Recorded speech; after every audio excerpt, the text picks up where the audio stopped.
Guillaume Fabre, bah justement, le dernier mystère est donc la version du chanteur qui dit qu'il pensait que le chargeur était vide et qu'il voulait juste faire semblant de se tirer dessus. Oui.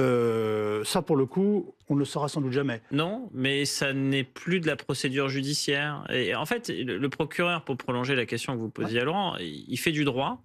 D'abord, parce que c'est ce qu'on attend de lui, et il le fait avec le recul et le bon dosage, avec la part d'humanité que cela Oui, requiert. une forme de sensibilité. Exactement. Et ensuite, il le fait en tenant compte de l'individu et donc de l'individualisation du cas.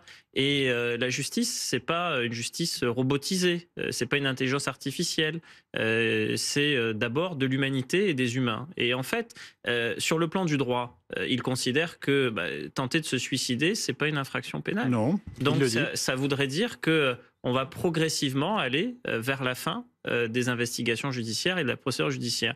Alors après, il le dit très bien, il aurait pu aller un petit peu au-delà. Il aurait pu investiguer la question de la consommation de produits stupéfiants, notamment de cocaïne. Il aurait pu aussi engager des poursuites pour la détention de cette arme. Ce fameux Colt 45 de calibre 11,43 qui n'est manifestement pas détenu avec toutes les conditions et les autorisations nécessaires. Mais il considère que le préjudice de Kendji Girac, les blessures, le préjudice médiatique, réputationnel aussi, enfin tout cela considéré, tout le contexte lié à sa personnalité fait qu'il n'y a pas nécessairement besoin d'aller au-delà. Et donc ça c'était sur le plan du droit, sur le plan de l'humanité, c'est ce que je viens de vous dire. Et donc on pourrait aller ainsi rapidement au terme des investigations. Quant à savoir si il a tenté de véritablement se suicider, si au contraire il voulait plutôt faire peur, attirer l'attention de son épouse, s'il y avait une part de menace. Sur tout ça, on va largement revenir. Voilà, mais ça c'est plus du droit, c'est plus de la procédure pénale, c'est plus du droit pénal, c'est autre chose. Et finalement, ça appartient quelque part à Kendji Girac. Et il faut saluer le fait que le procureur sait le dire, et il sait le dire avec beaucoup d'humanité. Il s'est exprimé, il a dit que ce serait extrêmement difficile vu que personne ne parlait. Et il a donné un autre élément qui est le passé judiciaire de cette arme. Il reste une question, qui a l'opportunité des poursuites? Le parquet. Bon, donc à partir de là, c'est à lui qu'il appartient de poursuivre ou pas. Bon, la justice...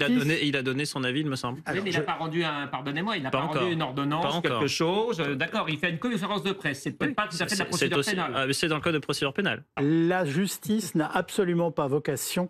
pardonnez-moi, le suicide n'est pas une infraction pénale. C'est ce qu'il a... Enfin, il a quasiment clôturé son intervention là-dessus. Enfin, de son point de vue, tout était dit. Mais encore une fois, à quoi vise l'enquête? L'enquête vise à dire si il y a des infractions pénales qui ont été commises et si il considère qu'il y en a, de les poursuivre ou pas. Bon, l'enquête est d'abord ouverte du chef de tentative d'homicide volontaire. En clair, est-ce que quelqu'un a essayé de tuer Kendji Girac? Bon, la réponse, il l'a donnée. Non. Voilà. Donc, déjà, ce chef d'ouverture d'enquête, il tombe. Et sur cet axe d'investigation, ça tombe. Et donc, après, restent deux autres sujets qui ont été rappelés. La consommation de cocaïne et la détention de cette arme. Et l'opportunité des poursuites lui revient. S'il ne souhaite pas poursuivre, c'est sa décision.